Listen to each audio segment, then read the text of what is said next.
Ça dérange que moi de critiquer autant La Momie, le film avec Tom Cruise. Enfin, il est pas si mal que ça finalement. Moi je l'avais vu au cinéma. Et c'est vrai que le film, je dis pas qu'il a quelque chose, il n'est pas extraordinaire, il n'a pas une histoire, mais en même temps, tout ce que nous propose le film, tout ce qu'on est allé voir au cinéma, c'est ce qui a été promis.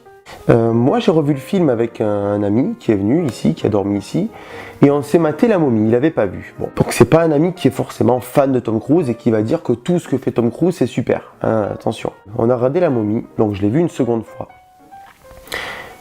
Et on a très bien aimé le film en réalité. C'est-à-dire que là où beaucoup crachent dessus, qui le qualifient de non-film, il y en a même qui, j'ai lu ça quelque part, ou quand on voit toutes les critiques sur YouTube par exemple, ou dans les critiques même écrites, waouh, les gens ils le cassent, mais alors à un niveau le film.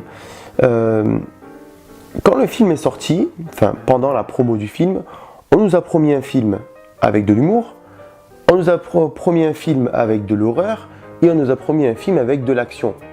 Et aussi un film avec Tom Cruise finalement. Bon.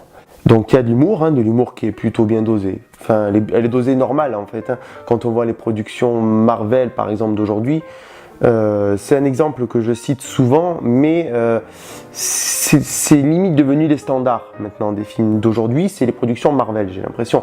Pas pour moi, mais pour beaucoup, c'est le standard du cinéma actuel, c'est Marvel. Bon. Donc, l'humour ressemble beaucoup à ça, hein. Ça désamorce une situation un peu sombre, un peu grave. Donc l'humour dans La Momie sert aussi à ça. Voilà, clairement, Universal qui a voulu créer son univers étendu de monstres, c'est énormément inspiré de ça. Et ensuite, il y a l'action. L'action, elle est très bonne. Encore une fois, Tom Cruise est là donc pour assurer ça. Et c'est vraiment pas mal du tout, quoi. Donc je fais une petite aparté justement sur l'action, à savoir que la scène d'action du film, même toute la promotion a été faite sur cette scène d'action, hein, pratiquement, c'est la séquence en apesanteur dans l'avion. Alors il faut savoir que cette séquence d'action a été coupée en 3 et répartie dans 3 films. Cette séquence a été prévue pour Mission Impossible 5.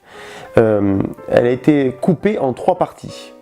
Une qui est dans Mission Impossible 5, une qui est dans La Momie et une qui est dans Mission Impossible 6. Tom Cruise, en tant que producteur, a pris cette décision de couper cette séquence en 3 films. Donc de la mettre sur 3 films différents. Tout d'abord, il a mis la séquence d'entrée dans Mission Impossible 5, donc quand il marche sur l'avion, qu'il est accroché à l'avion, et ensuite il rentre. On coupe. On arrive dans La Momie, donc La Momie c'est toute la séquence en apesanteur. Et ensuite, on arrivait dans Mission Impossible 6 avec la séquence où Tom Cruise se jette de l'avion et atterrit tout ça en plan séquence, etc. Ce qu'on a pu voir au cinéma. Apparemment, ils ont trouvé que ça faisait peut-être une trop grosse scène d'action pour un seul film. Ils ont réparti sur 3 films. Alors évidemment, ça reste un blockbuster, mais un blockbuster avec des effets aussi... franchement, il n'y a rien à dire sur les effets. On ne peut pas me dire que les effets... sont moches ou que la photographie est moche aussi. Hein. La photographie, j'ai rien reproché au film. Les effets, j'ai rien reproché au film. Les séquences s'enchaînent plutôt bien, hein, encore une fois. Après, ce film avait été prévu pour être dans le Dark Universe d'Universal. Voilà. Apparemment, ce serait plus trop d'actualité à cause de l'échec du film. Ce qui est dommage pour moi, parce que quand on voit le potentiel qu'il y avait à faire, il me semble qu'il y avait Johnny Depp de prévu, il y avait Javier Bardem, bon, il y avait quand même du beau monde. Pour un univers connecté, je pense que ça aurait pu être vraiment énorme. Donc cet univers apparemment est oublié, hein, selon moi c'est quand même dommage. Je crois, il me semble qu'il y avait Frankenstein, il y avait la fiancée de Frankenstein, ils avaient prévu de faire un film sur le loup-garou, l'homme invisible, Dracula, bref. Ils avaient prévu pas mal de choses. Et moi je trouve que ce film était un bon départ. Tout simplement parce qu'il montrait qu'il y avait effectivement d'autres créatures dans cet univers. On l'a vu, ils ont présenté Dr Jekyll, Mr Hyde, tout ça. Bon, je pense que c'est un petit peu dommage que ce film n'ait pas fonctionné. Alors, il y avait plusieurs choses avec Tom Cruise. Tout d'abord, pour commencer, le fait que Tom Cruise ne joue pas un personnage hyper badass, hyper intelligent, qui calcule tous ses coups. Non, là, il joue clairement un imbécile. Hein.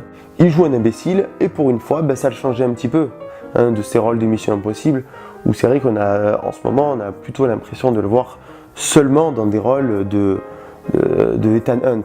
Et ensuite, il y avait un autre souci avec Tom Cruise, c'est que comment aurait évolué cet univers. On se doute bien que Tom Cruise aurait été dans les suites, hein, ça c'est sûr, dans les autres univers, en tout cas dans les autres films. Et est-ce que ça aurait pas fait trop Tom Cruise? Est-ce que Tom Cruise n'aurait pas pris la place de tout le film en réalité? Moi, le problème que moi j'ai surtout avec ce film, c'est le fait que Tom Cruise, à mon avis, prenne trop de place. C'est-à-dire que du coup, il n'y a plus vraiment d'histoire et même de séquences avec la momie, il y a plus de séquences avec Tom Cruise.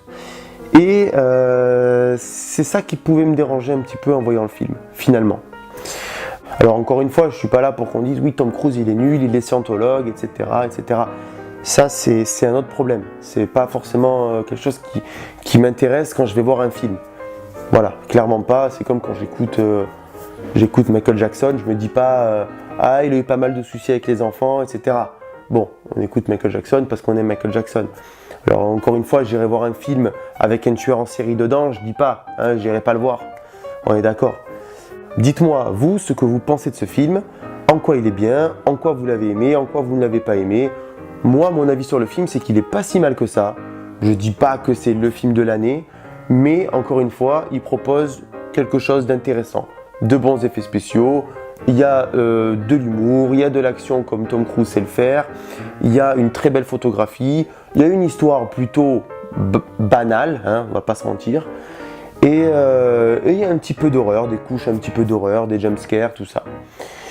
Merci et à très vite.